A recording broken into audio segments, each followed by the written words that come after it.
So last night we received the next major update for CS2's limited test, which introduces only one map this time around, which is the first time since we have received Mirage, so this was quite a surprise. Italy was introduced to the active map pool, and in return Ancient and Anubis have been removed, so basically as always. But this time around Italy is only limited to 2 game modes, which is deathmatch and casual, and in the meantime competitive and private matchmaking have been disabled for the limited test, which was quite surprising once again. It seems like this may have been done so Valve can focus on working on the competitive mode alongside with the Premier Matchmaking mode, which is getting a complete overhaul. We have seen plenty of leaks regarding the brand new Premier Matchmaking, which we will talk about in a future video, so stay tuned for that one. Alongside with these quite significant changes, Valve has also made some minor adjustments to the smoke cloud shape, so it is now a lot more similar to the one that we have in CSGO. This was very nicely showcased by Valve themselves, so I think this is a pretty good change. They've also unified the stat rack position on both CS2 M4 models to not occlude stickers, and adjusted sticker sizes on CS2's M4A4 so they no longer overlap. For the miscellaneous changes, Valve has updated the hostage models, which look pretty fantastic in my opinion, so pretty nice.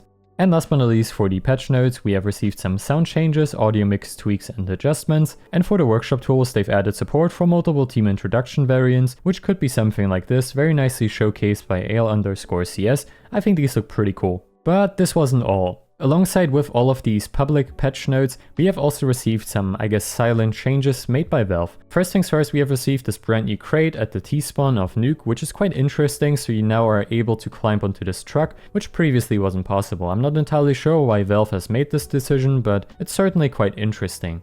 Out of all of the maps I've personally tested, Overpass has probably received the most amount of changes, so let's go over those changes. First things first, you can finally jump onto this ladder, which previously wasn't possible. The same is now possible on this forklift, where you can finally jump onto it. Good job, Valve. And this wooden pallet, which was previously located right in this corner, has been moved slightly and you can also finally jump onto it. The bicycle that was next to it has been removed, which you can see on the screenshot right here. This is how it previously looked like and this is how it looks like now. So Valve has certainly made some adjustments to this area. The same has happened over here. Previously this trash can was standing in this corner, but now it's tipped over and yeah, it's just laying there now. With one of the recent patches, Valve has also finally added back these sounds to this location, which I think is pretty awesome. We have also seen some adjustments for these doors right here, so previously there was no window in this area, but Valve has now made the decision to add the same window that we have in CSGO basically back, so yeah, you can finally shoot through it again and also see through it, so this is pretty fantastic in my opinion. Good job, Valve.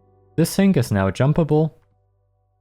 And Valve also decided to move the vault door, which previously was in the left corner, but it has now been moved. So I guess now it is very apparent that you can not jump onto this one, so good job, Valve. It also seems like they've made some adjustments to this bench alongside with this jump because it now feels a lot more consistent than it did before, because I can actually pull this one off now. In case you haven't seen the previous video, I couldn't actually do this jump, but yeah, it seems like Valve has done something because even I can do this jump now once again, so pretty nice. And they've also fixed the clipping issues right here with this bench, so pretty awesome to see. And finally, for the playground area, we have lost this wooden piece that was previously located right here, and now we kind of have a clipping issue where you hit your head on this ledge, so Valve please fix. But if you still want to use this as like a jump spot, you can still do this, so nothing really changed here too drastically. But one thing that has also been adjusted is the clipping rush right here, which is a lot smoother than it was previously, but occasionally you still end up hitting your head on this ledge, which I'm not really too sure why it happens, but yeah, hopefully Valve will fix this as well. Anyway, so this is going to conclude today's video. I really hope you enjoyed it. Thank you so much for watching it, and I will see you of course in the next one, which is hopefully going to be the one about Ancient, because I've made a comparison between CSGO's Ancient and CS2's, so hopefully that's going to be one of the next videos. Anyways, see you next time. Bye guys.